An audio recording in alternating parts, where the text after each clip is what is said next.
Who gave you a Portally? You didn't obviously keep it, did you? No.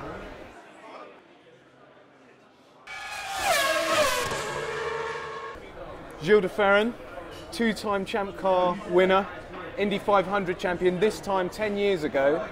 Little did you know you were going to be walking into one of the biggest wins, or your biggest win ever. Yeah.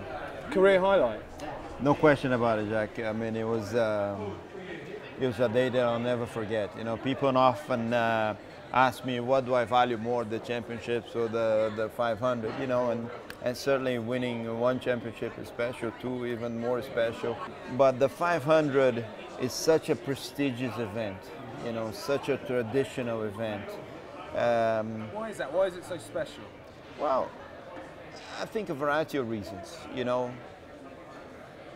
First of all, it's been going on for nearly 100 years, you know. I think that's one reason. The second reason is, let's be honest, I mean, it's possibly the craziest event you could think of, you know. I mean, you're running around for 500 miles in nearly 4 hours at speeds of over 200 and whatever, 20 miles an hour, nearly 230 miles an hour these days.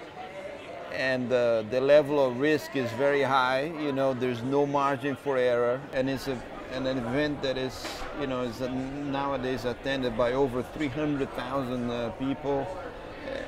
It's one of the top events in the motorsports calendar. You mentioned running close to the wall. Have you hit the wall here? Actually, I don't need to even knock on wood because I don't run anymore.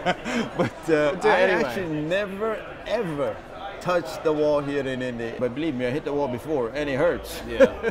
You know, you gain a lot of respect, I think, not only for what you're doing, but for your competitors. You know, there's a whole different, call it etiquette, because of the risk element, which I believe is elevated in this type of racing. I think is what makes IndyCar racing fascinating. You've got a little record in your locker. Yeah. Tell us. Well, I had a lobotomy. It was about 12 years ago. No, joking aside, I mean, in the Indy cars back then, they had close to 1,000 horsepower. And they were going very fast indeed. So you're not joking, you did have a lobotomy. Yeah, exactly. You know, they were going very fast indeed. And nowadays they slow the cars down a little bit because it was we were going crazy speeds. I was qualifying for the last round of the IndyCar Series in Fontana. Honda made a special qualifying engine, and that one had over 1,000 horsepower. And we went around the Fontana Oval at 241 miles an hour and change. Today is still a record. Yeah, good. And I guess nobody's stupid enough. Well, exactly. The way things are going, it might stand for quite a while. Right. It's a good, weird thing to say, but frankly, I think probably for the better. Not because I keep the record, because it was getting a little too risky. You've got to have had that lobotomy you spoke about, but these calculated risks. I still suffer from it. You still suffer from it, yeah. The calculated risks. You know, we look. You know, I've looked at Elio going 3 abreast, missing the pit wall by that much, and you know Tony Kanaan all the way around the outside of 1 and 2. Are these guys ever kind of wincing and holding on? Listen, sometimes when you do those maneuvers, you go, yeah. Okay, I made it. And but it's part of this type of racing. I mean, I wouldn't say you get used to it, because you don't, you know, because you're only too aware of the risks, you know, because you know you're going fast. Yeah.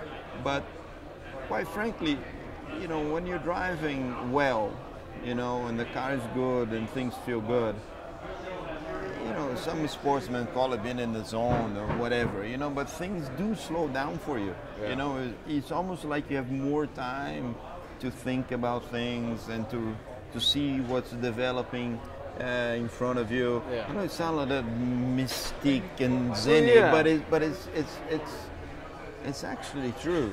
Who's your tip? And you can't say. Don't say Dario. You know, my tip's Dario. Listen, I gotta tell you, I'm having a really hard time picking out 1 or 2 guys. You know, I mean, as I looked at the top 9, you know, which they call it the Fast 9, they had to requalify.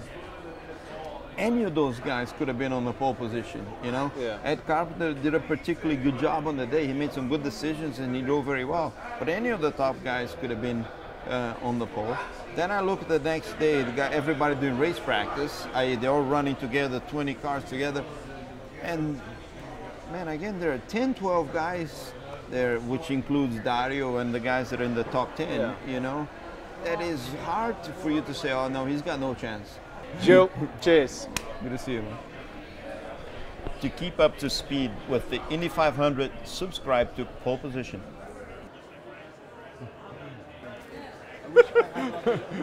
Now it's used as like a last-minute practice for doing pit stops. There are boobies here, and the racing's great.